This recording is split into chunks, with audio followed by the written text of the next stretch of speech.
entonces acá. Perfecto.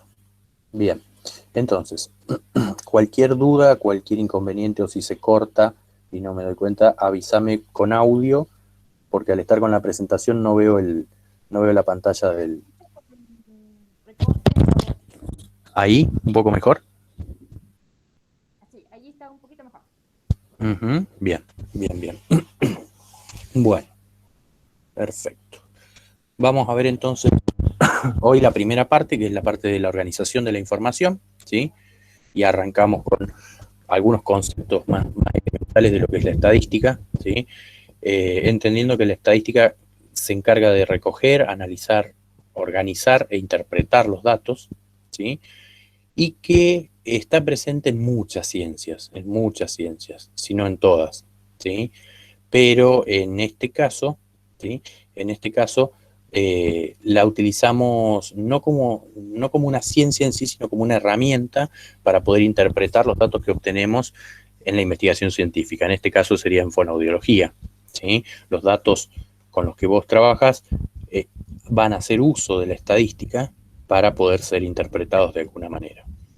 El objetivo principal de la estadística es obtener conclusiones de la investigación empírica y por eso es necesaria para todo aquello que requiera analizar datos y diseñar experimentos. Es decir, tratamos de no quedarnos en... La idea es no quedarse en el número, ¿sí? No es el objetivo de la estadística quedarse en los números, sino que a partir de esos datos que nosotros tenemos, que llamamos números a veces, llegar a conclusiones, ¿sí? Y esas conclusiones obviamente te permiten, por ejemplo, no sé, en la clínica, la toma de decisiones, ¿sí? Diciendo, bueno, ¿cuál es el mejor tratamiento para tal tipo de casos? Entonces, en función de lo que indiquen las investigaciones, uno puede interpretar esos datos para poder tomar una decisión clínica. Ahí está la conexión, digamos, con el uso que se hace en la realidad del análisis estadístico. Entonces, la estadística por ahí puede definirse como la ciencia de los datos y tiene dos ramas básicamente, dos grandes ramas, que son la rama descriptiva y la inferencial. En relación a la estadística descriptiva, nosotros siempre damos, bueno, ya vamos a ver que damos un ejemplo, ¿sí? Damos un ejemplo para de cómo se usa la estadística descriptiva, ¿sí? Debido a que en estadística no trabajamos con unidades de análisis aisladas, es decir, las entidades de las que nosotros sacamos información, ya sean personas o pacientes o instituciones, ¿sí? No las trabajamos aisladamente, ¿sí? Sino que las trabajamos conjuntamente, las trabajamos como un todo, ¿sí? Entonces queremos hablar de esa totalidad muchas veces. Entonces, para poder hablar de esa totalidad, es necesario poder resumir una información, la información que tenemos, para que pueda ser comprensible, que pueda ser transmisible de alguna manera, ¿sí? Y que tenga un significado. Es decir, si yo quiero analizar, si yo quiero analizar una muestra de 300 pacientes, por ejemplo, no tendría mucho sentido que yo vaya detallando uno a uno los pacientes, porque ya cuando llegué al séptimo me olvidé de lo que dije del primero, ¿sí? Entonces, la estadística lo que nos va a permitir es resumir muchas veces, resumir información de ese conjunto de unidades de análisis. Y esta estadística descriptiva nos va a dar o nos va a brindar herramientas para poder organizar, resumir y sintetizar esa información para que podamos justamente darle un sentido, ¿sí? Si no, de otra forma serían un montón de datos que no nos sirven para nada, ¿sí? Un montón de datos que no nos sirven para nada. Por ejemplo, si en una escuela, ¿sí?, presenta una lista con distintos datos de alumnos de dicho establecimiento educativo, sería conveniente poder agruparlos, ya sea por género, por rango etario, por año académico, por edad. Es decir, siempre estas, este resumen lo hacemos en base a alguna característica, ¿sí? Y ese resumen puede darse a partir de lo que son tablas de frecuencias o gráficos, ¿sí? Sí, hasta ahí La vamos. estadística inferencial. Bien, perfecto, perfecto. Esa es una de las ramas, ¿sí? Que es la estadística descriptiva. Ahora, después por otra parte, nosotros en la estadística descriptiva podemos hablar del grupo con el que estamos trabajando, ¿sí? Nosotros trabajamos con una muestra, podemos hablar de esa muestra. Ahora, la estadística inferencial es una rama, es la otra rama de la estadística, ¿sí? Y decimos que una vez que disponemos de una síntesis de la información que hemos recogido de un conjunto de unidades de análisis, es decir, de esa muestra, nos interesa a veces otra cosa, ir un poco más allá y preguntarnos si aquello que estamos viendo vale también para otras entidades, otras unidades de análisis, otras personas, otras instituciones a las que no hemos observado, las que no han participado de nuestra investigación, ¿sí? Por ejemplo, una situación cotidiana para los estudiantes. Supongamos que diferenciamos dos grupos, uno que se exige más a la hora de un examen final y el otro que se exige un poco menos. Mediante un test estandarizado, nos damos cuenta que los estudiantes del grupo que más se exige presentan mayor nivel de ansiedad a la hora de rendir un final. Ahora, ¿podemos indicar que la autoexigencia incide en la ansiedad, impacta en la ansiedad? Es decir, ¿podemos generalizar ese resultado si hemos trabajado con una muestra? Entonces, para eso utilizamos la estadística inferencial, ¿sí? Y la estadística inferencial nos va a decir bajo qué condiciones los hallazgos que nosotros tengamos pueden generalizarse, digamos, a otros casos que no hayamos tomado, ¿sí? Pero vos fíjate que está subrayado el tema de bajo qué condiciones, es decir, no en cualquier caso se puede usar la estadística inferencial, ¿sí? No en cualquier caso podemos trabajar con una muestra y de ahí pasar los resultados directamente a una población, ¿sí? En caso de fono, por ejemplo, ¿en qué caso no se podría utilizar? Bien, no depende del tema necesariamente, ¿sí? No depende del tema que abordes, sino de cómo selecciones la muestra, por ejemplo, ¿sí? De cómo selecciones la muestra. ¿Por qué? Porque si la muestra está constituida por, suponte, solamente tus pacientes, ¿sí? Y vos sos especialista en implante coclear, ¿sí? La mayor parte de tus pacientes van a venir por cuestiones relacionadas con un implante coclear, ¿sí? Y cuando tengan otro tipo de padecimiento, tal vez vayan a otro fonoaudiólogo. Entonces, esa muestra no sería representativa, ¿sí? No sería representativa de una población de personas con algún tipo de trastorno auditivo, por ejemplo, ¿sí? No sería representativo. Agrupa un grupito en este caso. Exactamente, exactamente. Y tu muestra estaría compuesta por un tipo particular de pacientes que son aquellos que necesitan un implante coclear, pero no por aquellos que tienen, no sé, eh, mmm, acúfenos, por ejemplo, ¿sí? Entonces, vos no tendrías de la población de pacientes con algún tipo de trastorno auditivo, tal vez no tendrías ninguno con acúfenos, entonces no estarían representados esos pacientes, ¿sí? Entonces, los resultados de tu investigación no podrían extenderse a todos los pacientes que tengan algún tipo de trastorno auditivo, ¿sí? No sería válido llevarlo a toda la población. O, por ejemplo, suponte, yo doy una clase y participa siempre el grupo que se sienta adelante, ¿sí? Que son 10 personas. Y los otros 50 alumnos no participan. Entonces después yo hago una encuesta acerca de la participación de los alumnos en clase y elijo a esos 10 de adelante, ¿sí? Porque sé que son los que me van a responder el cuestionario, por ejemplo. ¿Esos 10 alumnos de adelante son representativos de toda la población de los 60 alumnos? No. No, porque yo los elegí por una condición y es que, bueno, como son los que participan, yo supongo que me van a responder el cuestionario, ¿sí?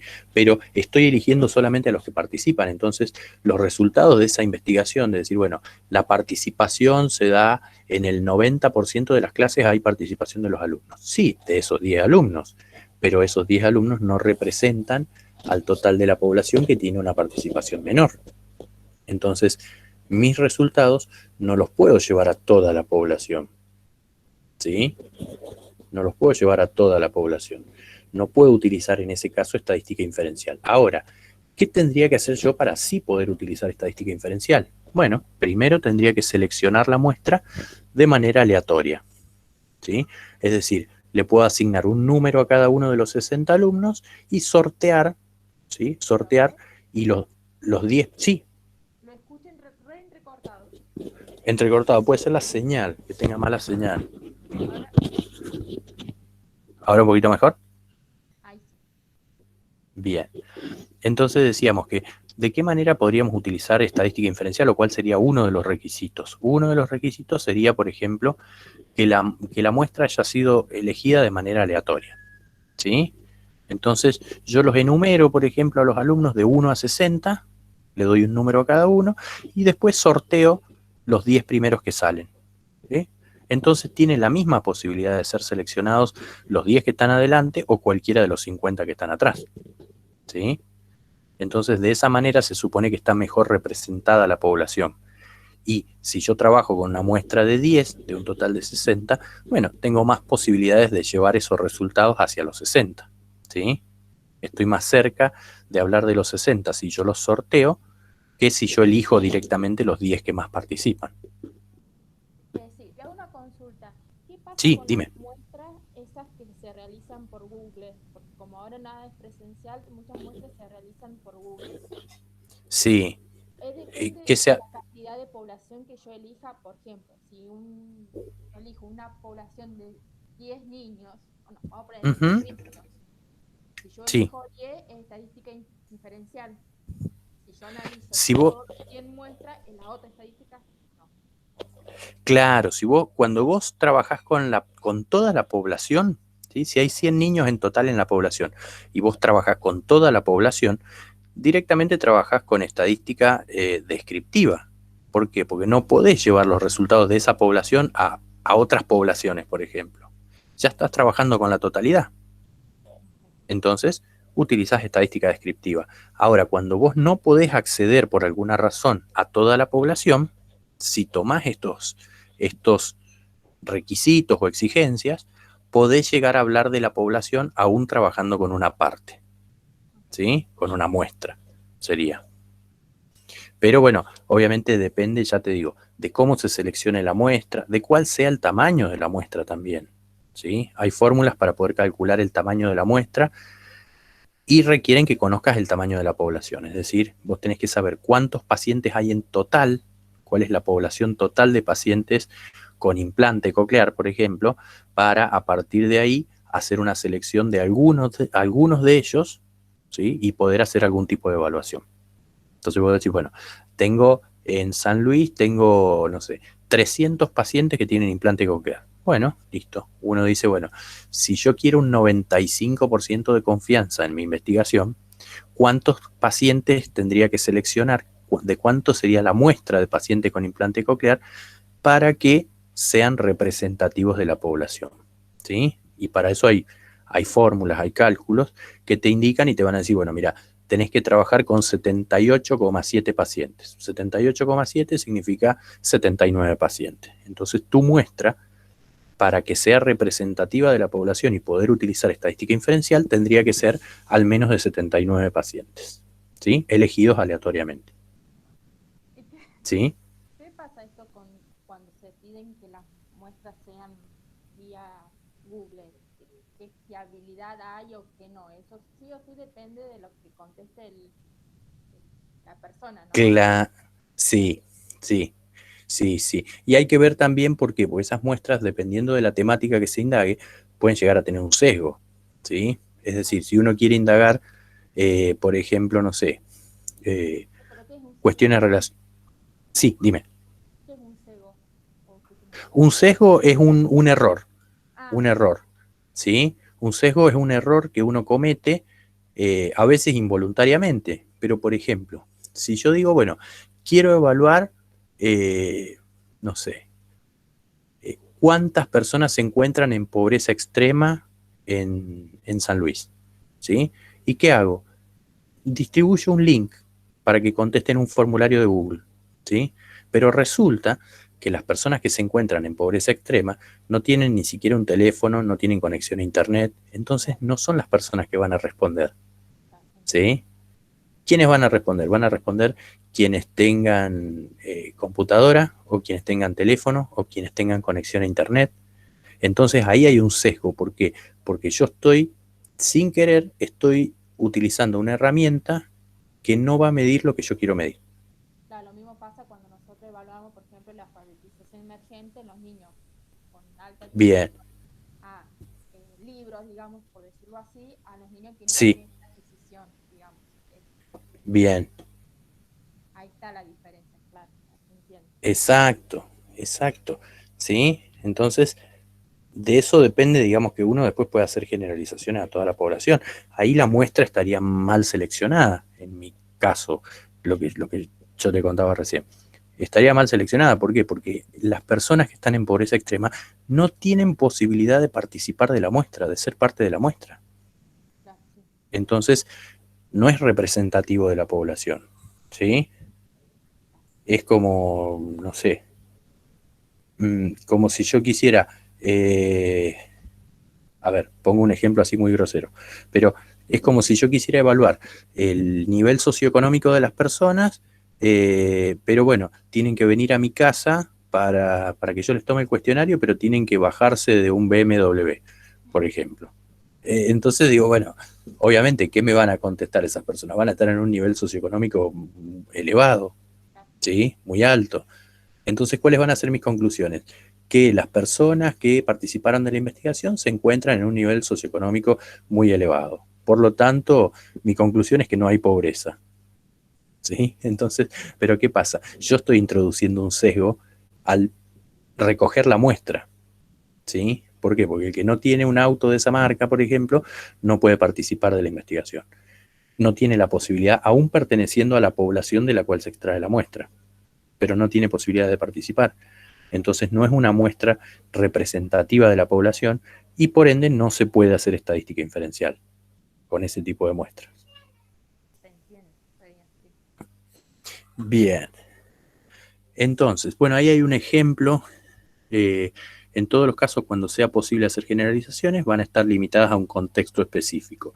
Es decir, está bien, yo puedo hacer estadística inferencial, trabajo con una muestra y lo extiendo a la población, pero esa población también tiene sus limitaciones, ¿sí? Por ejemplo, el análisis que se haga de una relación entre pobreza y educación en Argentina no puede ser válido para la población de Brasil, ¿sí? Se debe explicitar siempre cuál es la población de referencia en la cual yo puedo llegar a eh, generalizar esos resultados, ¿sí? Digamos, Bien, entonces, podemos entender a la descripción o la estadística descriptiva como una etapa anterior a la inferencia, es decir, a la estadística inferencial, ya que en la estadística inferencial no vamos a poder hacerla si no describimos adecuadamente la información que tenemos, ¿sí? Es decir, se necesita, cada vez que nosotros hacemos estadística inferencial, necesariamente tenemos que hacer antes una estadística descriptiva, ¿sí? Pero no al revés. Si ah, nuestra investigación Si nuestra investigación va a ser descriptiva, no necesariamente tenemos que extender después los resultados a toda la población. Nos podemos quedar en un estudio descriptivo, nada más. ¿Sí? claro, sí, se entiende. Es de menos complejidad, es de menos complejidad, pero no requiere hacer inferencia. ¿Sí? Pero, a su vez, dice, la descripción tiene una entidad propia y como ya hemos visto, en un estudio pueden plantearse objetivos exclusivamente descriptivos que no se dirijan a generalizar los resultados obtenidos, que es lo que decíamos recién. ¿Sí? Podemos plantear una investigación descriptiva y de esa manera no es nuestra intención llegar a una población mayor, sino describir qué pasa con ese conjunto de datos. ¿Sí? Vos trabajás, por ejemplo, con los pacientes que asisten a tu clínica y tu interés está en describir esos pacientes. ¿Qué le pasa a esos pacientes? No a todos los pacientes que tienen la misma condición. ¿Sí?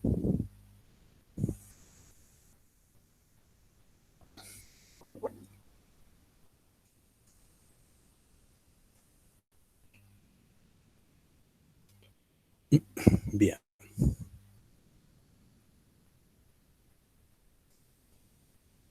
¿Vamos hasta ahí, Flaviana? Sí, hasta ahí vamos re bien. Perfecto, perfecto. Bueno,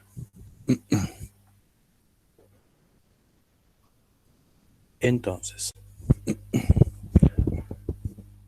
el concepto de variable, ¿sí?, es muy, muy importante en estadística. Lo vamos a encontrar como variable o como factor a veces, ¿sí? Pero, digamos, es necesario, decimos, para poder abordar la definición de lo que es una variable, introducir otros conceptos, ¿sí? Introducir otros conceptos. Algunos de ellos ya te lo fui adelantando un poquito, que es el de muestra, por ejemplo, muestra y población. Recién hablábamos una población y una muestra. La muestra obtenida de una población. ¿Pero qué es una población y una muestra? La población, que la marcamos o la simbolizamos en estadística con la N mayúscula, es el conjunto completo de unidades de análisis o entidades que tienen una característica en común, ¿sí? Y que siempre va a ser objeto de nuestro estudio. La población, nosotros cuando hablamos de población, nos imaginamos algo gigante, algo muy grande, y no siempre es así, ¿sí? No siempre es así. Una población puede ser finita o puede ser infinita, ¿sí? Por ejemplo, los habitantes de un país constituyen una población. Los planetas del sistema solar constituyen también una población que, si vos te fijas, es mucho más pequeña que los habitantes de un país, por ejemplo. La cantidad de alumnos de una facultad, de una carrera, son elementos de una población finita, ¿sí? Son elementos de una población finita, es decir, que podemos llegar a realizar un conteo de esa población. Y después hay poblaciones infinitas como, no sé, la cantidad de gotas de agua, la cantidad de granos de arena en una playa, ¿sí? Que son, digamos, incontables en ese sentido, incontables, ¿sí? Pero bueno, la idea es que saber o quedarnos con la idea de que una población es la totalidad de unidades de análisis en las que estamos interesados, ¿sí? Y que esta puede ser finita o infinita, ¿sí? Pueden ser contables o no contables. Sin embargo, aunque la población sea finita, es decir, que tenga un límite, la cantidad de unidades de análisis que la constituyen puede ser elevada. Como decíamos recién, por ejemplo, la cantidad de personas de un país, ¿sí? Entonces, no sé, la India, por ejemplo, tiene una población que es finita, pero es bastante grande, ¿sí? Entonces, muchas veces, si no podemos trabajar con toda la población, tomamos una parte de ella, un subconjunto de esa población, y a ese subconjunto es lo que le llamamos la muestra, y lo simbolizamos con la N minúscula, ¿sí? Es decir, la muestra viene a ser una parte de la población, un subconjunto, ¿sí? Y ahí pensamos, por ejemplo, cuando tenemos una enfermedad y debemos hacernos un análisis de sangre, ¿sí? ¿Qué hacemos? ¿Nos sacamos toda la sangre para poder analizarla? Entonces, ese es el ejemplo que utilizamos generalmente para decir, bueno, para responder a la pregunta, ¿por qué tenemos que trabajar con una muestra? ¿Sí? Si podríamos trabajar con la población. Trabajamos con una muestra, ¿sí? A veces porque no podemos abordar toda la población por una cuestión de tiempo, de recursos económicos, de recursos técnicos. Imagínate que vos tuvieses que hacer tu tesis y la población de niños hipoacúsicos, ¿sí? Trabajás con niños de 5 a 7 años, por ejemplo, que tienen hipoacusia, y decís, bueno, ¿cuál es tu población? Todos los niños hipoacúsicos del mundo, ¿sí? Entonces tenés que evaluar, tomarles un test, por más sencillo que sea, tenés que tomarles un test a todos los niños hipoacúsicos del mundo, ¿sí? El test tarda 5 minutos, pero vos tenés que recorrerte todo el mundo y tenés un año para hacer la tesis. No llegás. Imposible hacerlo, ¿sí? Porque después tenés que, con todos esos datos, analizarlos, etcétera, etcétera, etcétera. Entonces, analizarlos, sacar conclusiones, discutir con otros autores, comparar tus resultados. Entonces, como no es posible trabajar con la totalidad, lo que se hace es trabajar con una muestra, con una parte, ¿sí?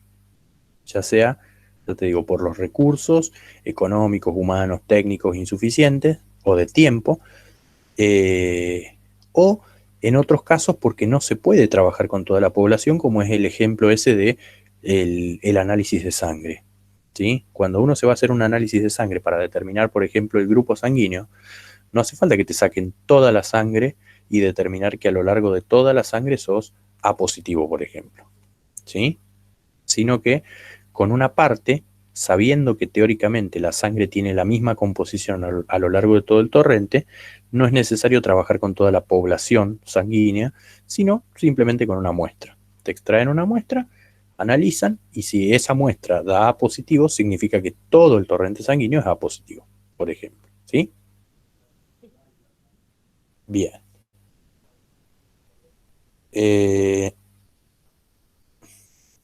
Bueno, ¿cómo organizamos la información? Pues fíjate que cuando se define una variable deben indicarse cuáles son las categorías que le corresponden, ¿sí? Dice, aunque a veces esto está implícito. Por ejemplo, si se tratara de el mayor nivel de escolaridad alcanzado, pueden considerarse las categorías ningún nivel de escolaridad alcanzado, primario, secundario y terciario, ¿sí? Entonces uno lo que hace es, para armar las tablas de frecuencia, buscar cuáles son las categorías posibles del factor o de la variable, ¿sí? ¿Y qué características deben tener estas categorías? En primer lugar, una exclusión mutua, ¿sí? Cada categoría excluye a todas las demás. Es decir, si una unidad de análisis le corresponde o entra en una categoría, entonces no puede entrar en otra al mismo tiempo, ¿sí? Es decir, entrar en una categoría excluye de estar en otra categoría al mismo tiempo, ¿sí? ¿Qué quiere decir esto? Que, por ejemplo, si vos evaluás, ¿sí? Si vos evaluás si el niño tiene o no tiene hipoacusia, ¿sí? La exclusión mutua implica que si el niño tiene hipoacusia, no puede al mismo tiempo no tener hipoacusia, ¿sí? O sea, su respuesta o su categoría va a ser sí o no, hipoacusia o no hipoacusia, pero no puede estar en las dos categorías al mismo tiempo, ¿sí? Hasta ahí Y todo por bien. otra, bien, y por otra parte, las tablas de frecuencias en sus categorías tienen que ser exhaustivas, ¿sí? ¿Y qué significa esto? Es que vamos a solicitar a las categorías que agoten todas las posibilidades de variación, ¿sí? Es decir, que cada unidad de análisis entre sí o sí en una categoría, ¿sí? No puedo tener, por ejemplo, no sé, eh, clasifico a los pacientes en función de la etapa vital en que se encuentran, ¿sí? Y yo pongo, mis categorías son niño, adolescente y adulto, ¿sí?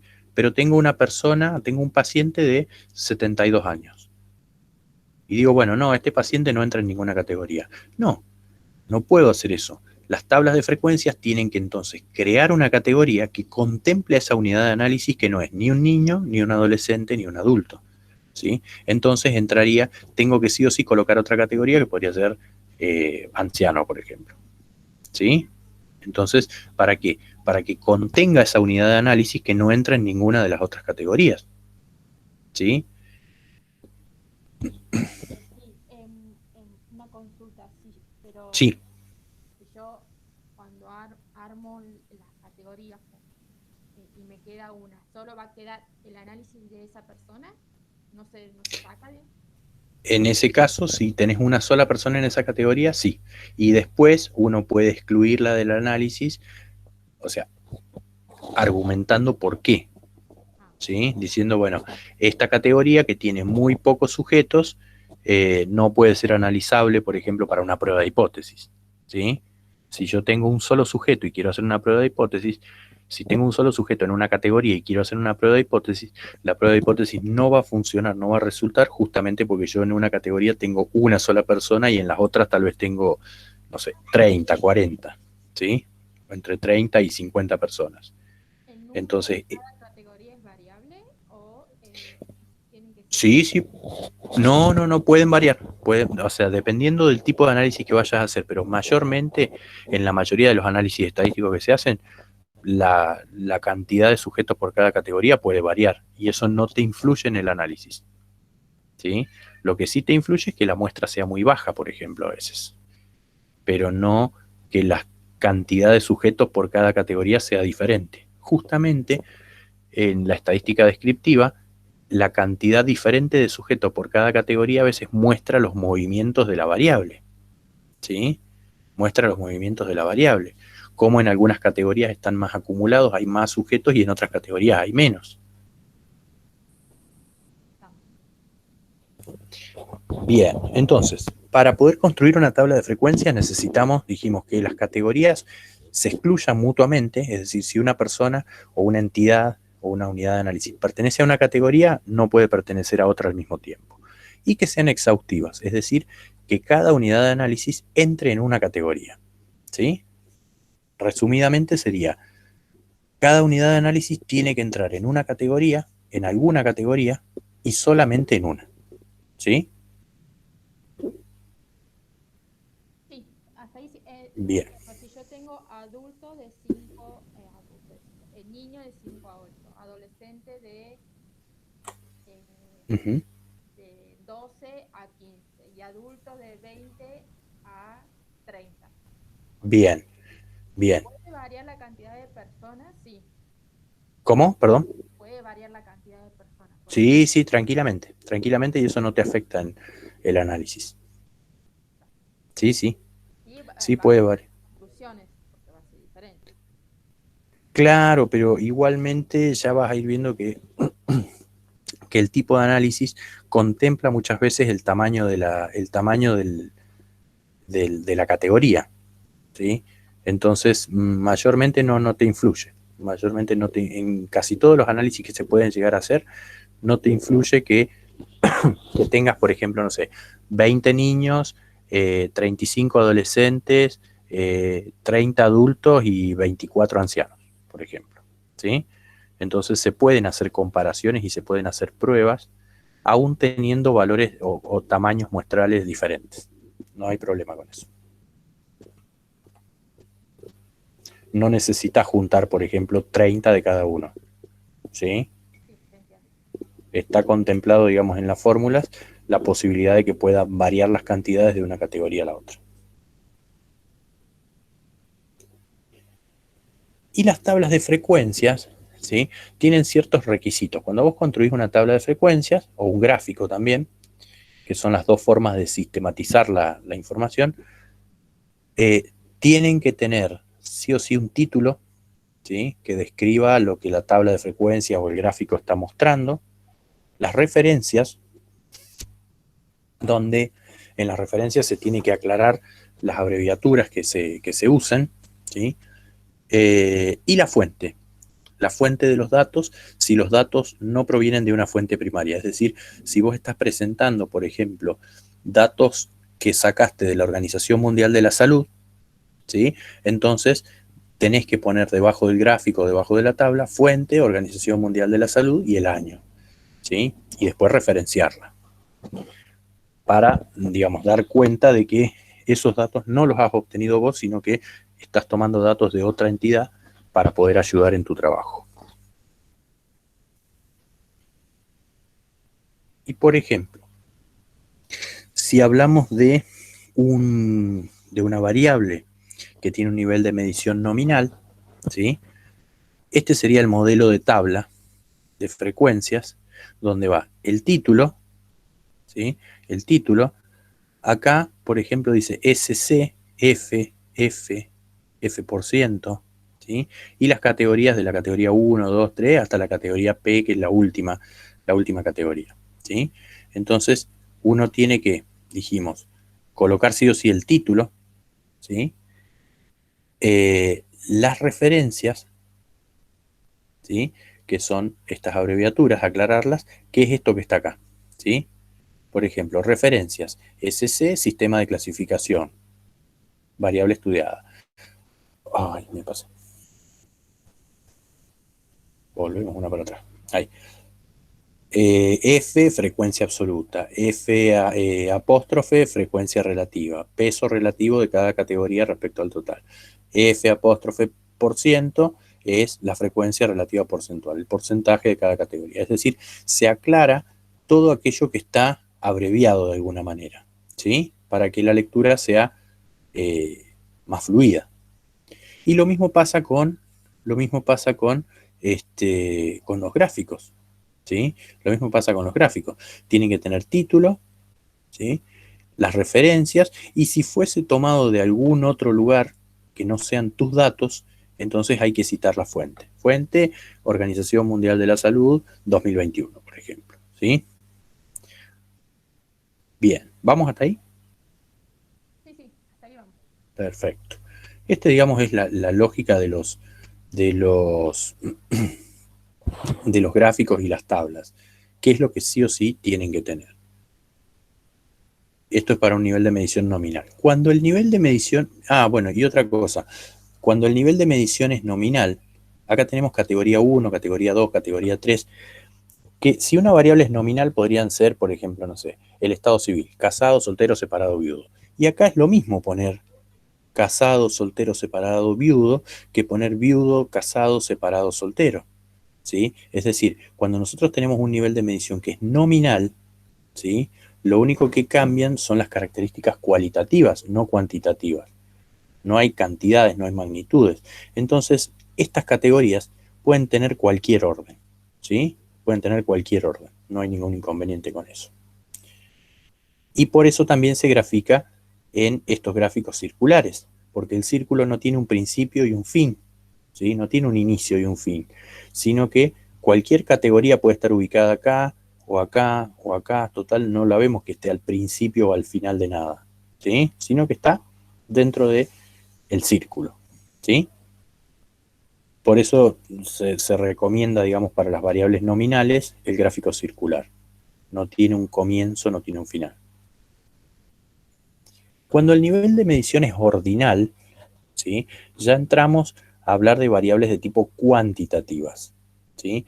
Generalmente en las variables de medición con el nivel de medición ordinal, las categorías son bastante claras, porque las respuestas son bajo, medio, alto,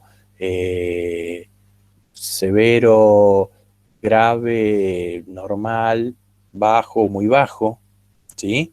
Entonces, son las categorías, digamos, saltan bastante a la vista. Lo que tiene es que al ser ordinales, implica que hay una magnitud. Y esa magnitud tiene que ser reflejada en una tabla de frecuencias, dentro del sistema de clasificación. ¿Sí? De menor a mayor o de mayor a menor. Pero no podemos poner, por ejemplo, bajo, alto, medio. ¿Sí? Sino que debiera ser bajo, medio, alto. O bajo, medio, alto. ¿Sí? Pero tienen que mantener ese orden que naturalmente tiene la variable con nivel de medición ordinal. ¿Sí? Por lo demás, lleva las mismas características que las tablas y los gráficos para una variable nominal, que es el título, las referencias y la fuente en caso de que los datos no sean nuestros, ¿sí? Lo que pasa es que la variable con nivel de medición ordinal gráficamente se va a representar a partir de este gráfico de columnas, ¿sí? Donde la categoría más baja o con menor magnitud está más cerca del cruce de los ejes, ¿sí? Que vendría a representar como el inicio de la escala o el cero, ¿sí?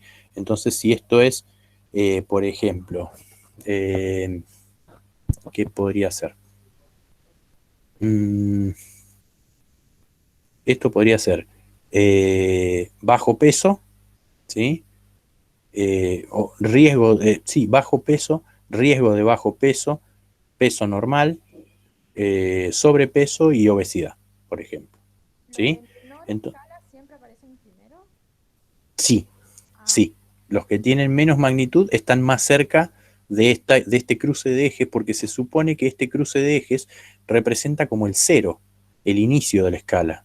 ¿Sí? Y en términos de peso, por ejemplo, sería un peso igual a cero.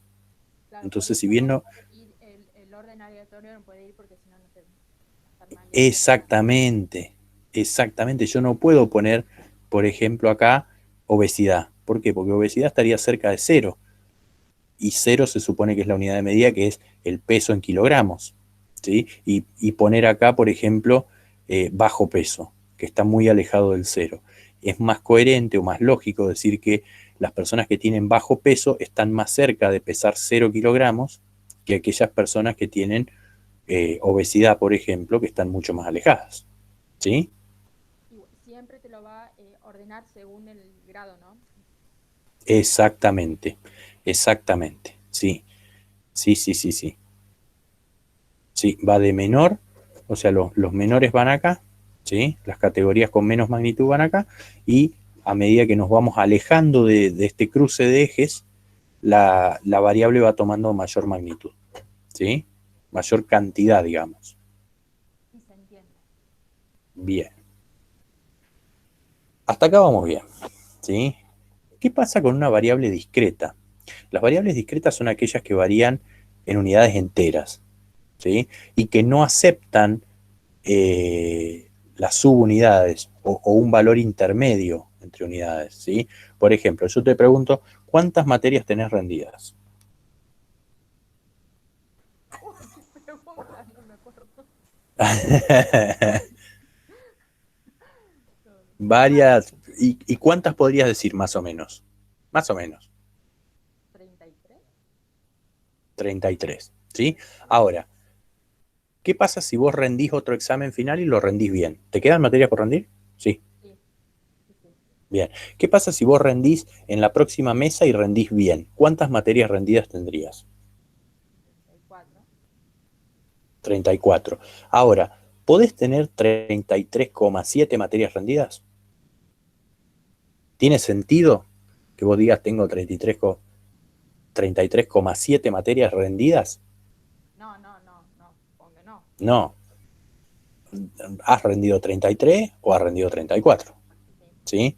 Entonces, eso varía en unidades enteras o cantidad de pacientes. Vos decís, bueno, estás en la clínica, ¿sí? Y recibís, no sé, A una consulta 17 pacientes. quedé como, Esa, ¿qué pasa cuando uno no se fija sí, sí, exactamente cuánto tiene rendida, sino el porcentaje, que muchas veces no da un número exacto de porcentaje? bien, bien, bien. Ahí vamos a ver el tema de porcentaje porque está implicado acá, en esta Ah, frecuencia relativa en porcentaje, ¿sí? Entonces, ¿qué decimos? Nosotros decimos que en relación a la variable discreta, nosotros podríamos hablar de, por ejemplo, esto estaría más adecuado tal vez para cantidad de hijos o alguna variable parecida, ¿sí? Entonces, la variable discreta es aquella que varía en unidades enteras y que no admite o no tiene sin sentido la variación en decimales, por ejemplo, ¿sí? Entonces, las categorías de la variable son en términos enteros. En la variable puedo tener 0, o puedo tener un valor 1, o puedo tener un valor 2. Por ejemplo, cantidad de hijos. Tengo 0 hijos, no tengo hijos. Tengo un hijo, o tengo 2 hijos, o tengo P hijos.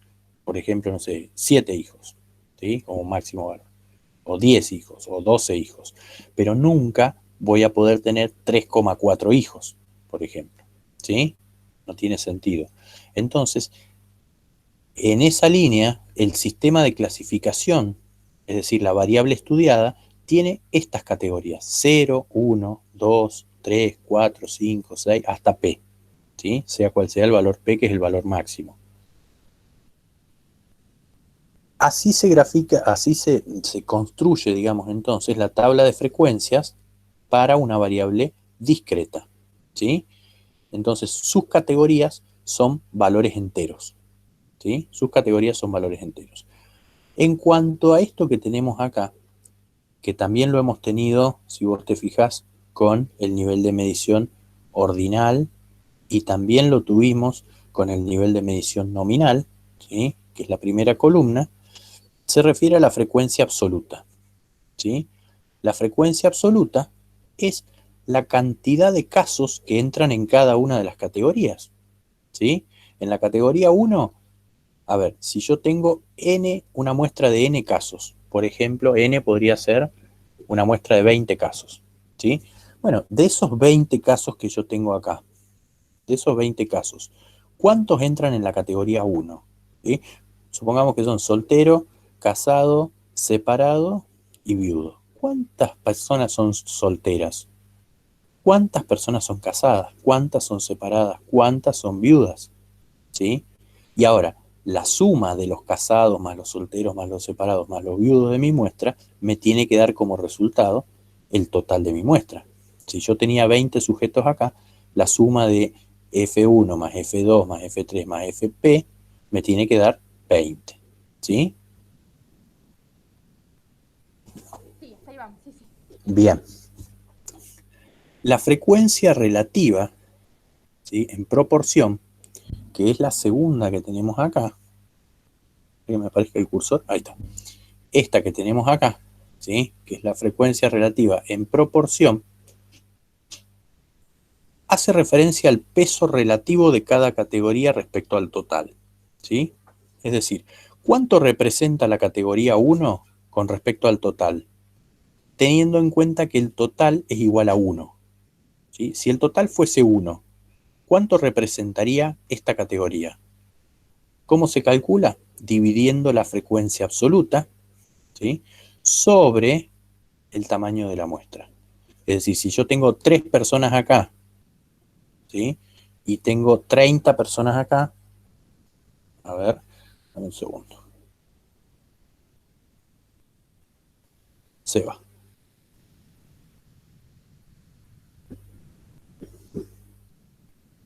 ¿Entró?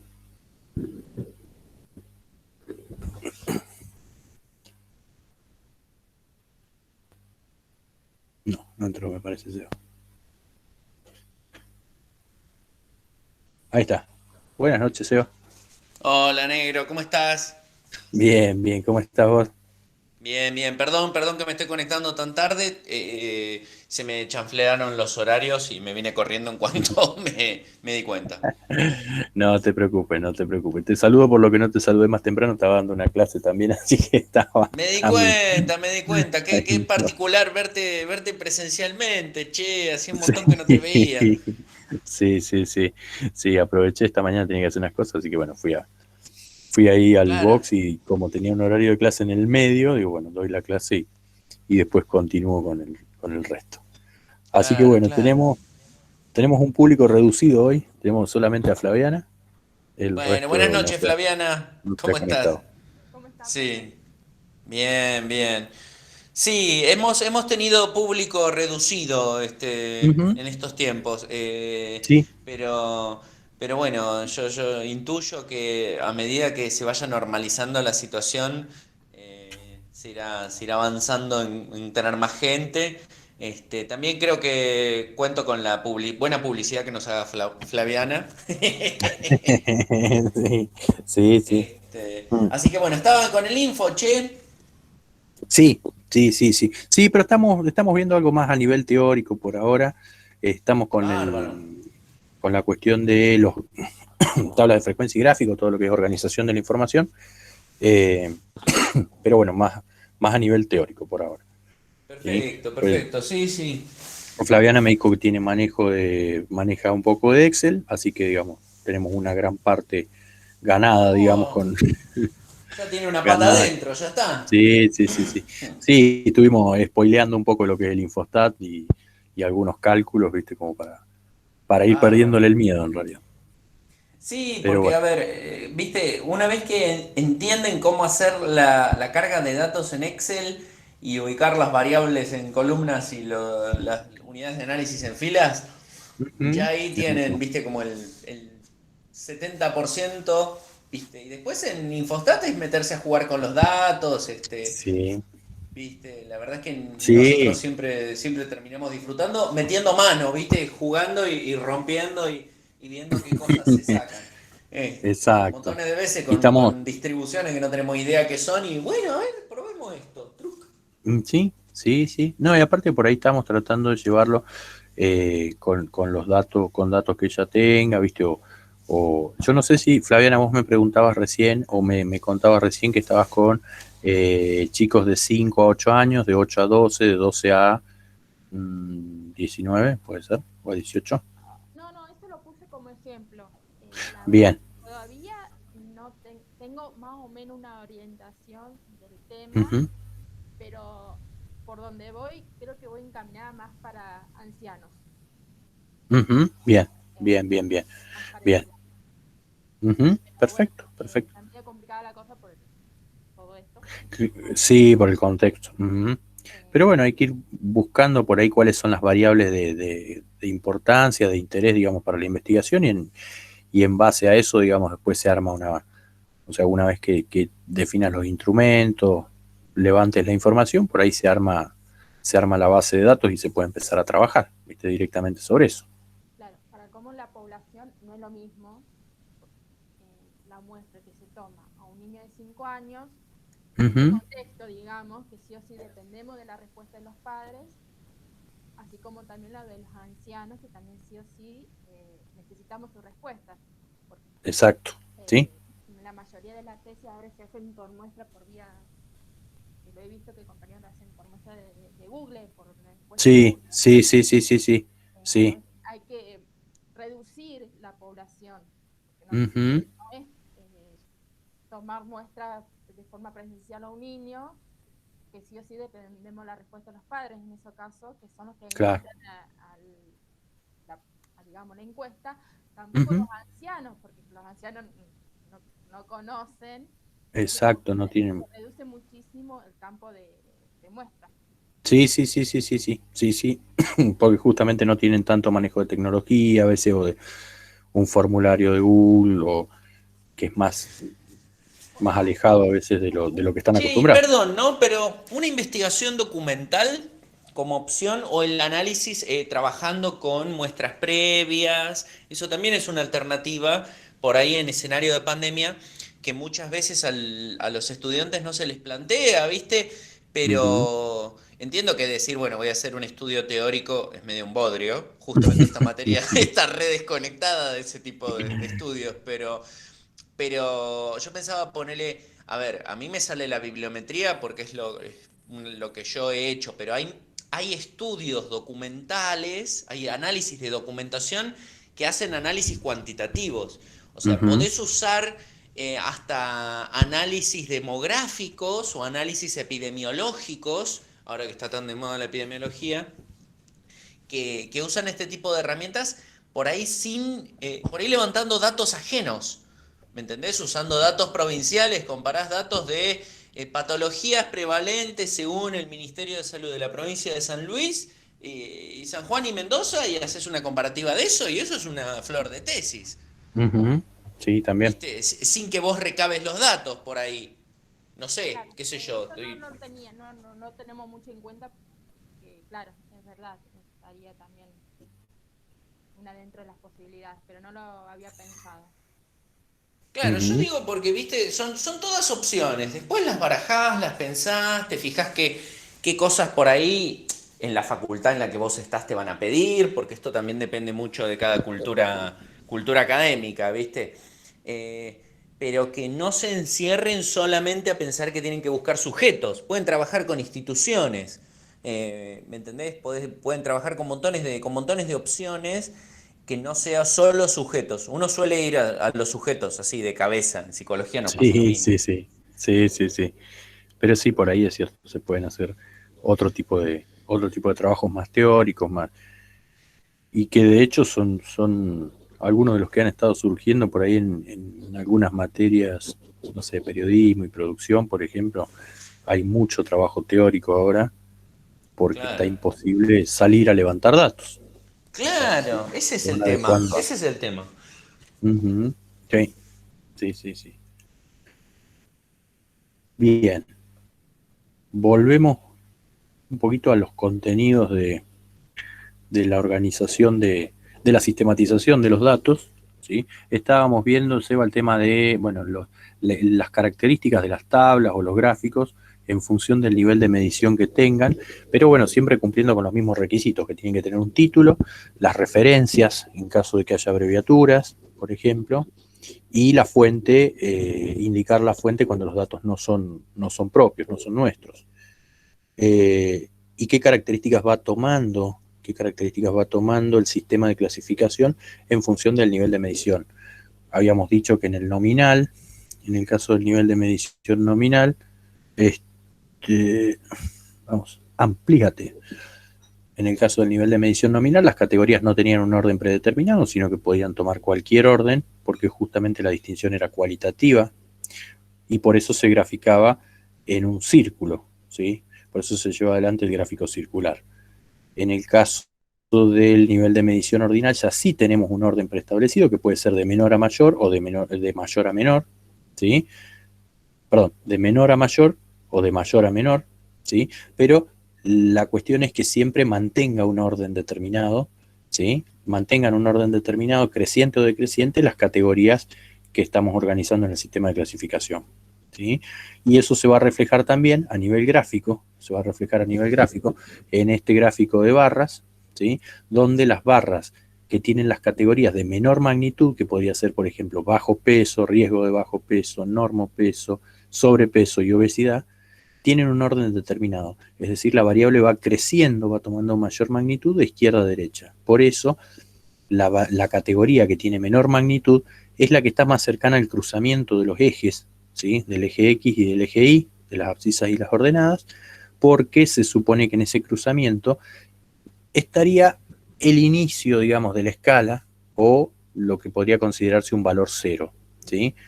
No siempre ese valor es cero. Ustedes trabajan, por ejemplo, con decibeles, ¿sí? Donde el valor de referencia no es necesariamente cero, ¿sí? No es necesariamente cero. Entonces, lo que indica este cruce de ejes sería el punto de origen de una escala, ¿sí? El origen de una escala, ¿dónde empieza? Entonces, se supone que las categorías de menor magnitud están más cerca del comienzo de la escala que las otras categorías, ¿sí? De mayor magnitud, que debieran estar más alejadas. Entonces, esto refleja, estas 5 columnas, ¿sí? Reflejan que la primera es una categoría de menor magnitud que la segunda tiene menor magnitud que la tercera menor que la cuarta y la cuarta menor que la quinta, ¿sí? Bien, eso se da en todas las variables cuantitativas, ¿sí? Va a ser una constante a lo largo de las variables cuantitativas. Solo que cuando la variable es discreta, ¿sí? La variación de las categorías se da en unidades enteras. Y habíamos dicho acá, por ejemplo, podría ser número de hijos, cantidad de materias rendidas, todo lo que varíe en unidades enteras, ¿sí? Por ende, las categorías van a ser 0, 1, 2, 3, 4, hasta P. Si son materias rendidas, bueno, serán la cantidad de materias rendidas que tenga como estudiante el grupo con el que estamos trabajando. Si es cantidad de hijos, la cantidad de hijos que tenga. Si es cantidad de, no sé, proyectos institucionales, ¿sí? Será la cantidad de proyectos institucionales que van a ir variando siempre en unidades enteras por ser una variable discreta, ¿sí? Y el gráfico que le corresponde, o el gráfico más adecuado, por ahí puede ser el gráfico de líneas, ¿sí? ¿Por qué? Porque la línea está posicionada sobre un solo valor, a diferencia de la barra que abarca un espacio. Si la barra abarca un espacio, ¿sí? Que es lo que vamos a ver luego en el histograma, abarca un intervalo determinado, ¿sí? Ya no una unidad entera. Entonces, la única manera de reflejar que la variable varía justamente en términos enteros, ¿sí? Es graficándolo a partir de líneas, ¿sí? Entonces, esta categoría está posicionada, la primera categoría, si fuese cantidad de hijos, 0 hijos, está posicionada solamente sobre el valor 0, ¿sí? No abarca desde acá hasta acá, que podría tomar valores distintos como límites inferiores y superiores, ¿sí? Sino que abarca solamente el 0. Un hijo abarca solamente el valor 1. 2 hijos abarca solamente el valor 2. P hijos abarca solamente el valor P, ¿sí? Sí, hasta ahí vamos. Bien. ¿Qué pasa cuando la variable es continua? ¿Sí? Acá es donde se complejiza. ¿Por qué? Porque una variable continua puede tomar infinitos valores, ¿sí? Puede tomar infinitos valores. Y todos esos valores tienen sentido, ¿sí? Si vos decís, bueno, tomemos cualquier ejemplo, pero decimos edad.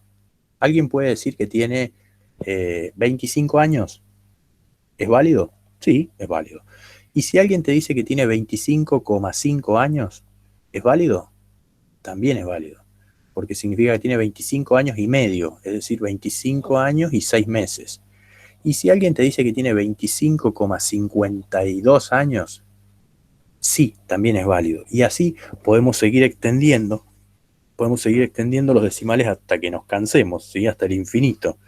Podemos comparar a dos personas y decir, bueno, una tiene 25 años y la otra tiene 25,5. Y entre esas dos puede haber alguien que tenga 25,3 años. Y es válido, ¿sí? Entonces siempre cabe un valor en medio de otros dos valores, ¿sí? Por eso la variación en las continuas se da de manera infinita, en un continuo infinito de datos. ¿Qué hacemos con esos datos? ¿Qué hacemos con esos datos? Entonces, si nosotros queremos construir una tabla de frecuencias, ¿sí? Al tener infinitas posibilidades, lo que tenemos que hacer es tratar de construir justamente intervalos, ¿sí? Lo que tenemos que utilizar son intervalos de clase para poder armar el sistema de clasificación. ¿Por qué? Porque si armamos las categorías en función de cada valor diferente, ¿sí? Y hoy hablaba con una tesista y yo le decía, bueno, me decía que ya está en nutrición, y me decía, nosotros estamos evaluando el índice de masa corporal, ¿sí? ¿Qué hacemos en las categorías?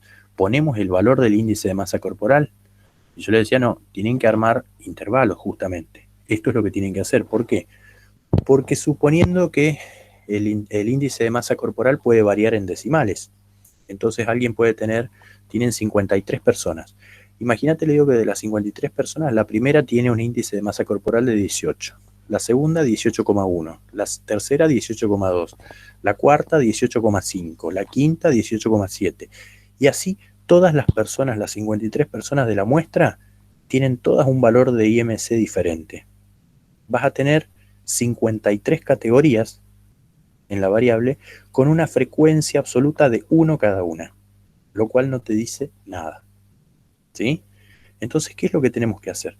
Tenemos que agrupar, resumir a partir del uso de intervalos de clase, ¿sí? Entonces, que vayan de 18 hasta tanto, ¿sí? De tanto hasta otro tanto. Entonces, lo que hacemos es justamente armar esos intervalos de clase. El tema es, ¿cómo armamos esos intervalos de clase? Lo primero que tenemos que hacer es establecer el valor máximo y el valor mínimo que tenemos en la muestra, ¿sí? Y a partir de esos dos datos calculamos el rango recorrido, ¿sí? Entonces, si yo en una muestra tengo un índice de masa corporal de 50, iba a decir, de 30, por ejemplo, el máximo, y el mínimo es de 20, ¿sí? Entonces yo puedo calcular cuánto es el recorrido restándole al máximo el mínimo. Es decir, 30 menos 20 me va a dar 10. Significa que entre la persona que tiene el mayor índice de masa corporal y la que tiene el menor índice de masa corporal, hay 10 puntos de índice de masa corporal de diferencia, ¿sí? Y eso es el recorrido. Eso es el recorrido, ¿sí? O rango, lo que llamamos rango recorrido. Y nos sirve para saber qué distancia hay entre el máximo y el mínimo puntaje, ¿sí? ¿Cuántos puntajes de distancia hay entre el máximo y el mínimo? A partir de ello, lo que hacemos es calcular la amplitud que van a tener los intervalos, ¿sí? Nosotros decimos, bueno, sobre esa escala de 10 puntos tenemos que armar intervalos, ¿sí? Entonces, ¿cuánto va a medir cada intervalo? Bueno, eso se calcula a partir de la fórmula de la amplitud intervalar. Esto que vos ves acá, Fabiana, es una fórmula distinta de la que utilizábamos con Ricardo, ¿sí? Porque acá me parece que se utilizaba la tabla de Sturges, si no me equivoco. Se utilizaba antes la tabla de Sturges. Ahora, este es otro criterio que se está utilizando, que es justamente la raíz cuadrada del tamaño de la muestra, ¿sí? La tabla de Sturges y las tablas de generación de números aleatorios. Sí, también habían tablas para números aleatorios, que no eran generación, sino que ya estaban generados. Re delirante. Una tabla de números aleatorios impresa. Muy interesante. Muy lo Sí, menos aleatorio que había. Ah, me sí. salió el número que yo quería, pero aleatorio. Y entonces, sabemos que tenemos que construir intervalos y decimos, bueno, ¿cuánto va a medir cada intervalo? ¿Sí? Eso lo determinamos a partir de la amplitud intervalar, que se simboliza con la I minúscula en este caso. ¿Y a qué es igual o cómo lo calculamos? Lo calculamos como el valor del recorrido, ¿sí?, dividido por la raíz cuadrada del tamaño de la muestra, ¿sí? La raíz cuadrada del tamaño de la muestra es lo que nos va a indicar cuál es la cantidad de intervalos, ¿sí? Entonces, si yo tengo, por ejemplo, 20, ¿sí?, si yo tengo 20 sujetos en la muestra, ¿sí?, la raíz cuadrada va a ser algo mayor a 4, pero menor que 5, ¿sí? Porque 4 por 4, 16, y 5 por 5, 25, se pasa. Entonces, va a ser 4, algo, ¿sí? Entonces, si nosotros estamos determinando el número de intervalos, en general lo que hacemos es mirar que se puede llegar a redondear hacia arriba, ¿sí? Entonces, vamos a pensar o vamos a calcular que tenemos aproximadamente 5 intervalos, ¿sí? Y en base a eso vamos a saber, cuando obtengamos este resultado, ¿sí?, qué amplitud, es decir, cuánto van a abarcar cada uno de esos intervalos, cuál va a ser su límite inferior y cuál va a ser el límite superior, ¿sí? ¿Vamos hasta ahí, Fabiana? Sí, Bien. es la más complicada, digamos, de todas. Sí, sí, sí. Claro, las otras venían fáciles porque saltaban bastante a la vista. Claro, sí. Pero en este caso, como puede tomar infinitos valores la variable, decimos lo siguiente, que dentro del rango de valores que puede llegar a tomar la variable, ese rango hay que dividirlo en partes, ¿sí? ¿En cuántas partes? Y aproximadamente en lo que nos indique la raíz de n, del tamaño de la muestra, ¿sí? Bien. ¿Y cuánto van a tener, qué extensión va a tener cada una de esas partes para que todas tengan la misma extensión? El resultado de la amplitud intervalar, ¿sí? Entonces, de esa manera ya sabemos que vamos a tener intervalos, cuántos intervalos tendríamos aproximadamente y de qué amplitud sería cada uno, ¿sí? Siendo en el tamaño de la muestra, bueno, luego la tabla de frecuencia se construye entonces de la siguiente manera, ¿sí? Donde vamos a tener un límite inferior, ¿sí?, y un límite superior, donde, ¿qué vamos a hacer? Al límite inferior, al X mínimo, ¿sí?, al X mínimo, o sea, al puntaje mínimo, va a ser el límite inferior del primer intervalo, ¿sí? Si el índice de masa corporal más pequeño era de 18, ¿sí?, y mi amplitud intervalar, por ejemplo, fuese de 4, ¿sí?, bueno, entonces el primer intervalo va a ir desde 18 hasta 18 más 4, es decir, 22. De 18 a 22. El siguiente va a ir de 22 a 22 más 4, ¿sí?, 26. De 26 hasta 26 más 4, igual a 30, ¿sí?, por ejemplo. Entonces, de esa manera se construye el sistema de clasificación a partir de intervalos. Y en este, que va de 18 a 22, van a entrar, ¿sí?, dentro de la frecuencia absoluta. Voy a contabilizar todos los casos que tengan desde 18 hasta 22 no inclusive. No inclusive. ¿Por qué? Fíjate que acá hay un corchete, pero el intervalo cierra con un paréntesis, ¿sí?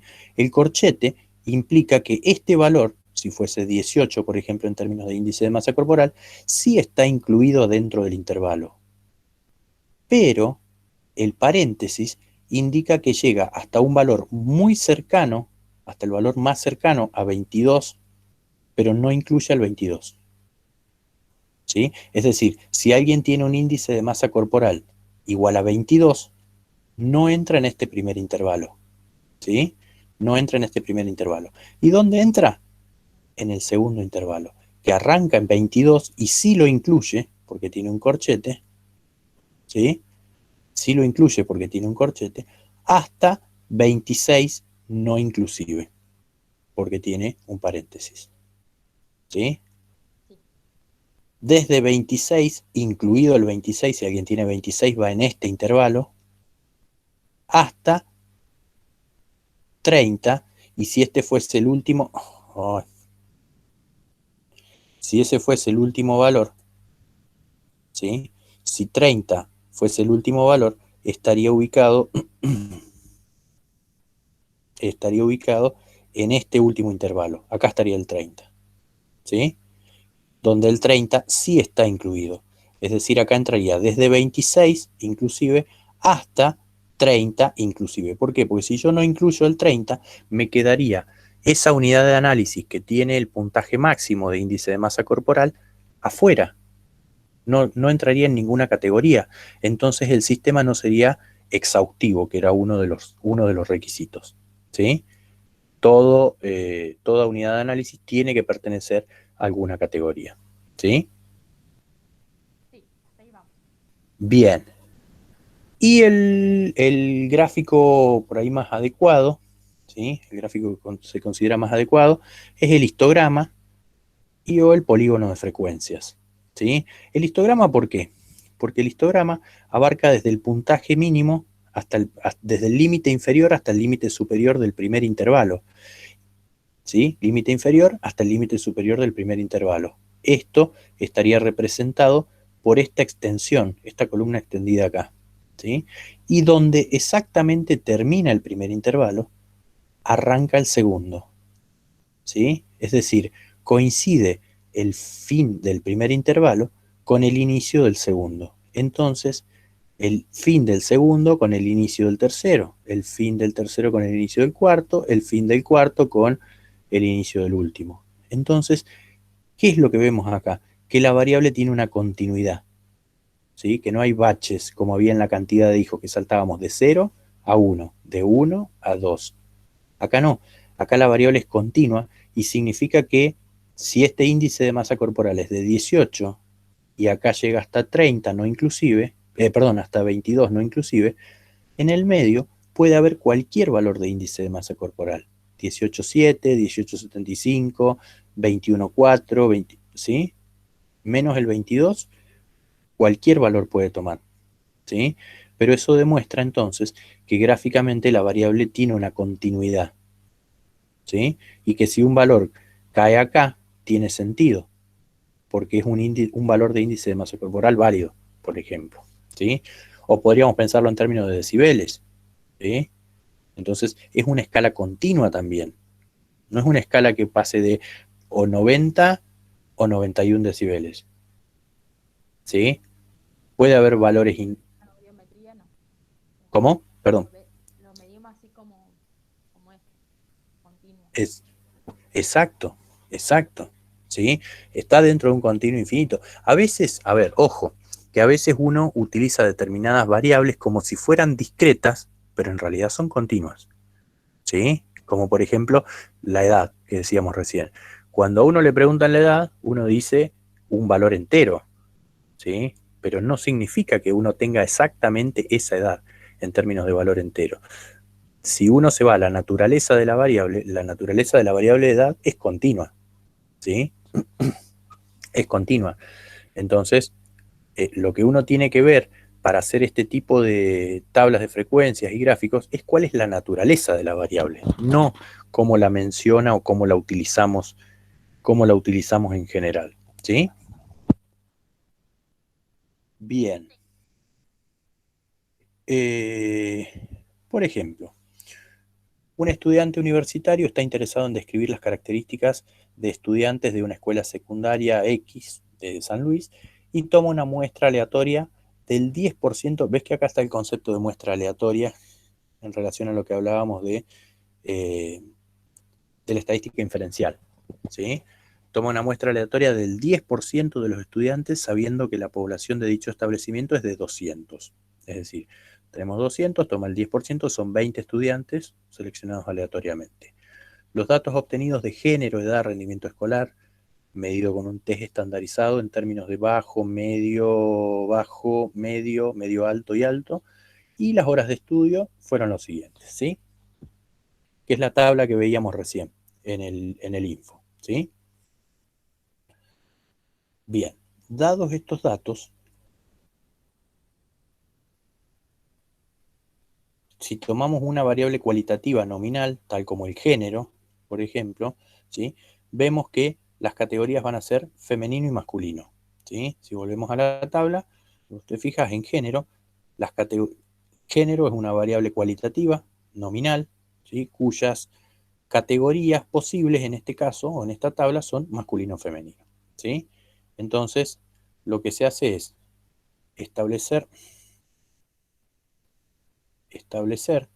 cuáles son las categorías, ¿sí? Como no tienen un orden, puede ser femenino-masculino o masculino-femenino, es lo mismo, ¿sí? Y lo que vamos a hacer en las frecuencias absolutas es contabilizar la cantidad de estudiantes. ¿Cuántos son de género femenino? 8. Y masculino, 12. En total, lo que decíamos hace rato, la suma de las frecuencias absolutas tiene que ser igual al tamaño de la muestra, ¿sí?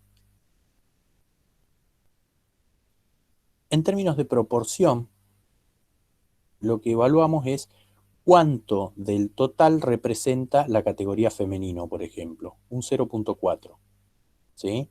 Y cuánto del total representa la categoría masculino, un 0,6, un 0,6, teniendo en cuenta que el total en este caso es 1, ¿sí? ¿Y cómo llegamos a esto?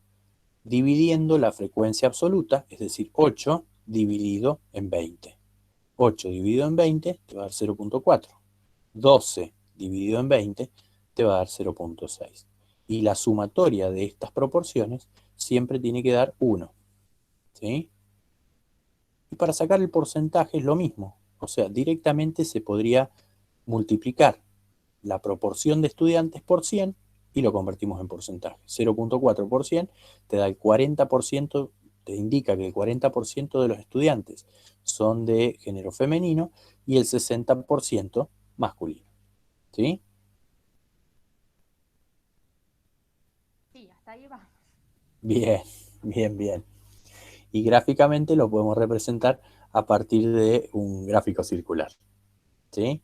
Un gráfico circular. En este caso está en términos de frecuencia absoluta, pero también podría ejemplificarse esto o podría graficarse esto a partir de indicar que esto es el 40% de los casos y esto es el 60% de los casos. ¿Sí? En ese sentido uno puede utilizar, digamos, el dato que mejor explique la situación. ¿Sí? Que mejor explique la situación. O muchas veces se puede usar una combinación de datos, es decir, 8 y entre paréntesis 40% y acá 12 entre paréntesis 60%. ¿Sí? Entonces, eso te da una idea del tamaño muestral con el que estás trabajando y de lo que representa cada una de las categorías respecto de ese tamaño muestral. ¿Sí? Muchas veces también, digamos, yo tengo por costumbre a veces en el título del gráfico, por ejemplo, número de estudiantes, en este caso está 8 y 12 porque el título del gráfico indica número de estudiantes por género de la escuela XX. ¿Sí? Pero muchas veces lo que se hace también es indicar acá al final, entre paréntesis, el tamaño de la muestra. ¿Sí? Número de estudiantes por género de la escuela XX, entre paréntesis 20, por ejemplo. Y ahí puedes trabajar a veces con los porcentajes, es decir, el 40% y el 60%. ¿El 40% de cuánto? De 20 alumnos. ¿Sí? Entonces uno ya tiene una idea de que la mitad de 20 alumnos son 10, entonces esa categoría tiene que tener menos de 10 sujetos. ¿Sí?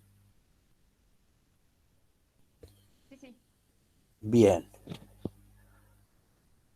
La edad. ¿Sí? El ejemplo para la edad es una variable cuantitativa continua con un nivel de medición métrico, en este caso. Entonces, ¿qué había que hacer? Había que calcular el recorrido, ¿sí? Es decir, el puntaje máximo menos el mínimo. El que más edad tiene 17, el más pequeño tiene 13. Entonces, hay 4 años de diferencia. El recorrido es 4. Significa que hay 4 años de diferencia entre el más chico y el más grande del grupo. ¿Sí? Y la amplitud intervalar entonces se calcularía como el recorrido, es decir, 4, ¿sí? Dividido por el tamaño muestral, que era 20. Ese resultado te da 0,894, que si se redondea te da una amplitud intervalar de 1. ¿Sí? Es decir, si nosotros organizamos entonces los alumnos en términos del rango etario, ¿sí? Armamos los intervalos con una amplitud de 1, empezamos por el de menor edad. ¿Sí? El que menor edad tenía 13 años, entonces constituye el límite inferior del primer intervalo. ¿Y hasta dónde llega? Hasta una amplitud intervalar más. ¿Sí? Es decir, de 13 hasta 13 más 1. o sea, 14. De 14 hasta 14 más 1, 15. 15 hasta 15 más 1, 16. 16 a 17, 17 a 18. ¿Sí? Entonces, de esa manera, lo que hacemos después es a veces determinar el punto medio del rango etario, ¿sí? O la marca de clase. En Infostat me parece que lo vamos a encontrar como la marca de clase, si no me equivoco, y esa marca de clase es un puntaje que representa todo el intervalo. En este caso, si vos te fijas, el punto medio del rango etario, se me desaparece.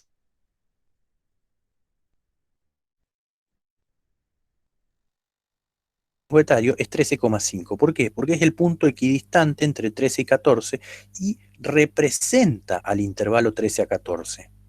¿Sí? Representa el intervalo 13 a 14. Esto sirve, por ejemplo, en caso de querer graficarlo a partir de un polígono de frecuencias. ¿Sí? ¿Dónde va a estar el...? Sí, dime. Aquí, en algo, me perdí acá. Sí, sí, dime. ¿Por qué se tiene en cuenta la edad de 18, si de 17 a 18 y la De edad 17. máxima es de 17? Bien, ¿por qué? ¿Por qué? Porque si vos te fijas, cuando nosotros calculamos la amplitud intervalar, ¿sí? La amplitud intervalar no es de 1 originalmente, es de 0,894, ¿sí? Y nosotros, ¿qué es lo que hacemos? La redondeamos a 1, es decir, tendría que tener cierta amplitud intervalar, pero le agregamos un poco más, ¿sí? Sí, ¿Para qué? Para poder trabajarlo, ¿por qué? Porque si no, nuestro primer intervalo tendría que ir desde 13 hasta 13,894. El segundo tendría que ir desde 13,894 hasta ese valor más 0,894. ¿Sí? sí. Entonces, Claro, entonces, de 17 a 18 se tendría en cuenta los chicos que tienen 17 y medio, por ejemplo. Pongámosles así. claro, pero también, a ver, lo que ocurre acá es que nosotros al redondear de 0,894 a 1, lo que estamos haciendo es agregarle amplitud intervalar a cada uno de los intervalos, ¿sí? Le agregamos cantidad de edad, ¿sí? Entonces, si le agregamos esa cantidad, ¿sí? En este caso sería 106, ¿sí? Le agregamos 0,106 a cada uno de los intervalos, ¿sí? Es decir, le agregamos casi 0,2 puntos. Perdón, no, casi 0,1, ¿sí? Entonces, agregamos 0,106 más 0,106 más 0,106 más 0,106. Por cada intervalo que tenemos, estamos agregándole cantidad de edad al redondear, ¿sí? Entonces eso provoca que en lugar de terminar la escala en 17, ¿sí? Termine en 18 por todo lo que le hemos agregado. ¿Hay alguien con 18 años de edad? No, pero por causa de este redondeo, ¿sí? Nosotros le fuimos agregando valor a los intervalos. Este intervalo, ya te digo, tendría que llegar desde 13 hasta 13,894, ¿sí? Sí. Bien, pero lo hacemos llegar hasta 14, entonces, ¿qué estamos haciendo? Sumándole 0,106, ¿sí? Para que llegue hasta 14 y nos quede entero. Entonces, acá le agregamos 0,106, acá le agregamos 0,106, acá le agregamos 0,106, acá también y acá también. Entonces terminamos cayendo en el próximo entero, que es de 18. ¿Sí? De tanto sumarle intervalo a intervalo una cierta cantidad, termina la escala, finalizando no ya en 17, sino en 18, en un valor más alto. Pero no significa que haya alguien de 18 años. Si vos lo ves en Infostat, ¿sí? Si vos lo calculás en Infostat, Infostat no tiene problemas en calcularlo con decimales, ¿sí? Nosotros lo calculamos con enteros por una cuestión de comodidad al momento de leer la tabla, ¿sí? Pero si uno dice, bueno, a ver, a rajatabla, yo voy a respetar lo que me diga la amplitud intervalar, yo no tendría que redondear nada y decir, bueno, ¿quiénes van acá? Y los que tienen desde 13 años hasta 13,089. ¿Y el que tiene 14? No, van en el intervalo siguiente. no entra acá. Debe ¿Sí? ser para mejor interpretación, ¿o no? Y para una lectura más fácil. Claro. En este caso, la edad, digamos, nosotros nos podemos dar una idea de cuánto es 13 años y cuánto es 14 años. Ahora, si nos dicen, bueno, ¿qué tiempo representa un intervalo de 13 a 13,894 años? Y ya es más difícil hacernos la idea, ¿sí? Es decir, el que tiene 13,894 años, ¿tiene 13 años y cuántos meses? No sé, tendría que ponerme a calcular, ¿sí? En cambio, si decimos, bueno, en el primer intervalo van los que tienen 13 hasta los que todavía no han cumplido 14, ¿sí? Porque acordate que acá había un corchete y acá había un paréntesis. Es decir, todos los que están muy cerquita de cumplir 14 años, pero todavía no los han cumplido, ¿sí? Y los que cumplen 14 años, los que ya tienen 14 años, ¿dónde están? Acá abajo, ¿sí? Si tiene 14, está acá, ¿sí? Entonces, en ese sentido, digamos, es para organizarnos un poco más en cuanto a la lectura de la tabla, ¿sí? En cuanto a la lectura de la tabla. Es más fácil leer que el intervalo va de 13 a 14 años que imaginarnos un intervalo que va de 13 a 13,894 años, ¿sí? Sí, sí, sí. Bien. Entonces, a partir de ahí, ¿sí? A partir de ahí, calculamos lo que sería la frecuencia absoluta, que está constituido por el número, la cantidad de estudiantes que tienen entre 13, que tienen 13 años, pero no han cumplido 14 todavía, ¿sí?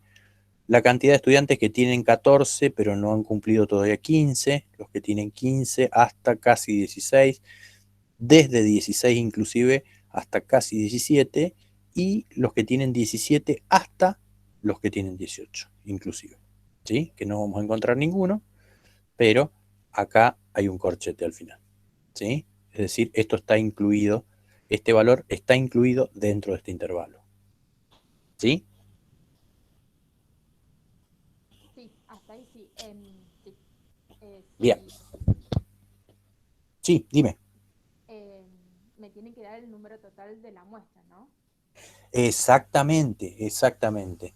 Si vos te fijas acá, tenemos 1 en la primera categoría, 5, 8, 3, 3, ¿sí? 3 y 3, 6, y 8, 14, 5, 19 y 1, 20, ¿sí?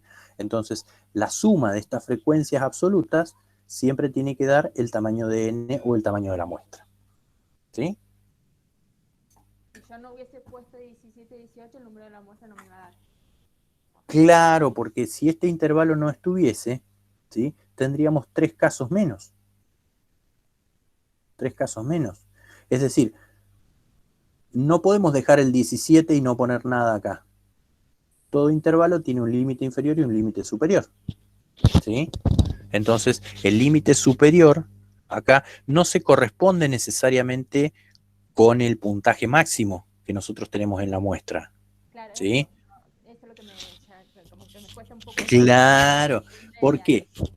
Pero eso no importa a veces, ¿por qué? Porque lo importante es que el sistema sea exhaustivo, ¿sí? Que todo valor entre en alguna categoría, ¿sí? Entonces, por eso nos aseguramos de que el mínimo, que el puntaje mínimo va a entrar en una categoría sí o sí. ¿Por qué? Porque constituye el límite inferior del primer intervalo, ¿sí?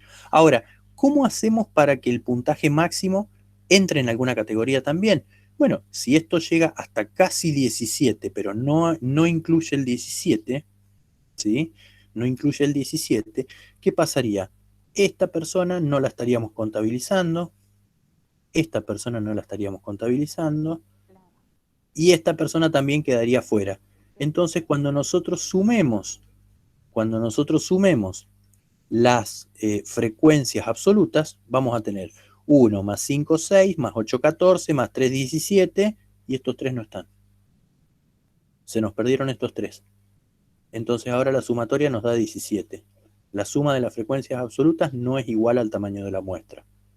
Quiere decir que perdimos 3 casos en el camino, ¿sí? Entonces, ¿cómo hacemos para no perderlos? Incluimos este intervalo por más que se extienda más allá del puntaje máximo, ¿sí?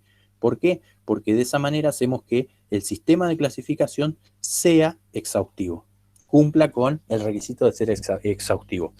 Si no cumple con el requisito de ser exhaustivo, el sistema de clasificación está mal armado, ¿sí? Y no nos va a permitir analizar la información.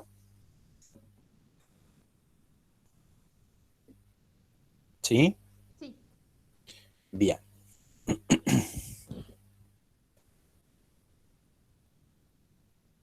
Y después tenemos otras variables ordinales, por ejemplo, como el rendimiento académico, ¿sí? Donde, bueno, en este caso es más sencillo porque nosotros tenemos, ¿sí? Nosotros tenemos las categorías ya bastante delimitadas, fáciles de captar dentro de la que es la tabla o dentro de lo que es la base de datos, ¿sí? ¿Por qué? Pues sabemos que en el rendimiento académico las variaciones que hay son bajo, medio, medio alto y alto, ¿sí? Entonces, al igual que en género, por ejemplo, podemos distinguir fácilmente las categorías. Solo que acá el único requisito adicional es que tengan un orden, de menor a mayor o de mayor a menor. En este caso, el orden es creciente, es decir, tenemos la categoría de menor magnitud arriba al todo, ¿sí? Y a medida que vamos bajando, la variable va creciendo, ¿sí? Rendimiento académico bajo, medio, medio alto y alto. Pero la lógica para el cálculo de las frecuencias absolutas y relativas es la misma, ¿sí? Y siempre, siempre, siempre se da el cumplimiento de estas premisas, de que la suma de todas las frecuencias absolutas nos tiene que dar el tamaño de n. La suma de todas las frecuencias relativas nos tiene que dar 1 y la suma de todas las frecuencias en porcentaje nos tiene que dar 100. ¿Sí? Sí, ahí. Bien. En este caso, el gráfico adecuado es un gráfico de barras, ¿sí? Es un gráfico de barras. Estas barras podrían estar pegadas, ¿sí? De hecho, debieran estar pegadas. ¿Por qué? Porque la variable es cuantitativa y es continua, ¿sí? Entonces, estas barras van pegadas entre sí, con lo cual, cuando uno sale de un rendimiento académico bajo y va progresando, apenas sale del rendimiento académico bajo, en ese mismo momento ingresa en un rendimiento académico medio bajo, ¿sí? No, ¿cómo? Perdón. Exactamente. Claro, exactamente. Este gráfico, digamos, no permite hacer esta distinción de lo que es una variable cuantitativa continua, ¿sí? O sea, no permite demostrar la continuidad de la variable, pero la variable naturalmente es continua, ¿sí? No es que tenemos un rendimiento bajo y vamos mejorando, caemos en un limbo que no sabemos si somos bajo o medio bajo y después si mejoramos más pasamos a medio bajo. No, vamos mejorando y pasamos directamente, siempre estamos adentro de una de estas 5 categorías, por ejemplo, ¿sí?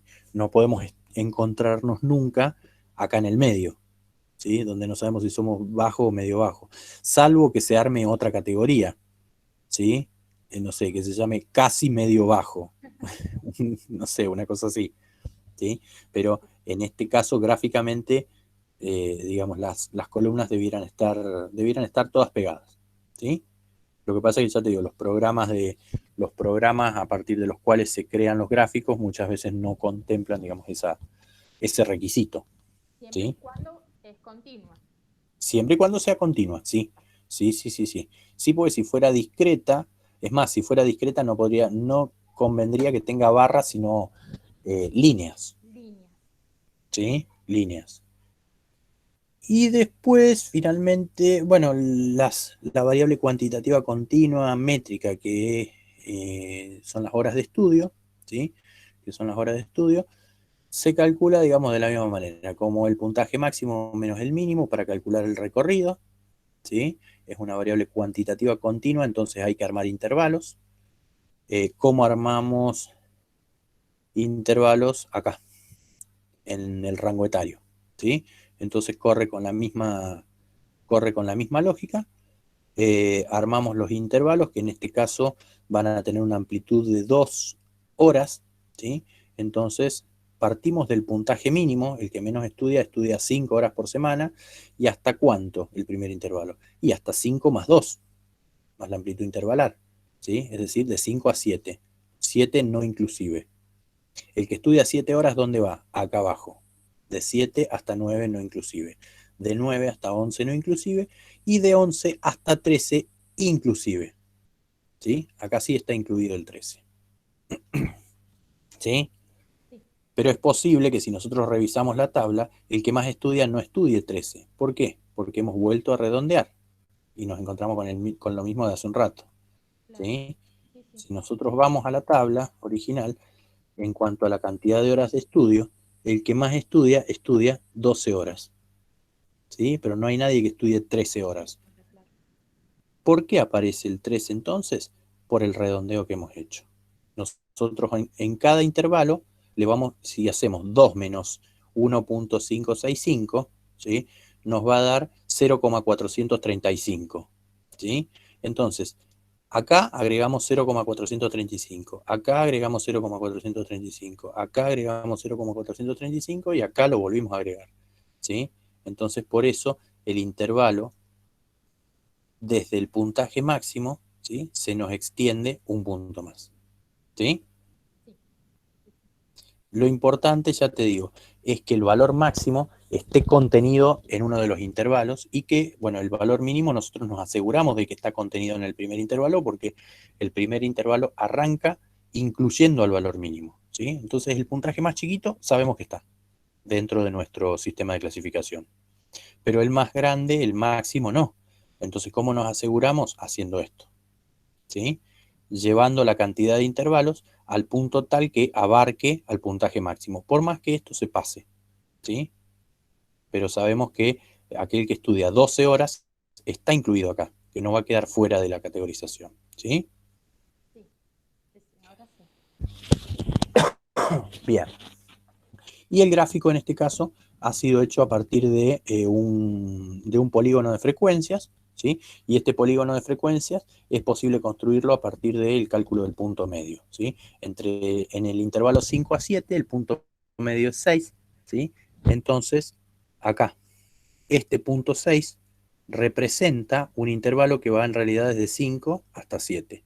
Si fuese un histograma, la barra de de esta primera categoría, de este primer intervalo, iría desde el 5, ¿sí? Desde el 5 hasta el 7, desde el 7 hasta el 9, del 9 al 11, del 11 al 13, y ahí terminaría. ¿Por qué agregamos un punto medio 14 y un punto medio 4 que no están contemplados acá? Los agregamos con una frecuencia de 0 para que el polígono cierre, ¿sí? Si nosotros simplemente graficamos esto, el gráfico no tendría esta línea, ¿sí? Y no tendría esta línea. Por lo tanto, este polígono no sería un polígono, sino que sería una línea en el aire, ¿sí? Claro. Para que sea un polígono, tiene que ser una figura cerrada. ¿Y cómo hacemos para que cierre? Le agregamos un intervalo acá, que podría ser de 13 a 15, cuyo punto medio sería 14, ¿sí? Que es este 14 que está acá. ¿Y con qué frecuencia? Con una frecuencia de 0. Si no hay ningún caso, entonces tiene que bajar hasta el eje X. Y acá hacemos lo mismo. Agregamos un intervalo, ¿sí? Que va de 3 a 5 y cuyo punto medio sería 4.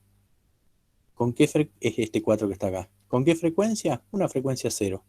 Entonces nos aseguramos de que el polígono cierra en ambos extremos, ¿sí? Y que realmente es un polígono y no una raya flotando en el gráfico, ¿sí? Sí. Bien, ¿vamos hasta ahí? Sí. Ahí terminó la clase de hoy. Llegaste hasta Bueno, llegaste hasta muy el buenas final. noches. Qué grande, Nero. Desde hoy temprano estabas, che. Sí, sí, Estuviste todo el sí. día ahí en la oficina. Estuve hasta el mediodía, en realidad. Estuve hasta el mediodía. ¿Para que voy a dejar de grabar así no le perturbamos acá? Pero sí, estuve. En realidad ya me fui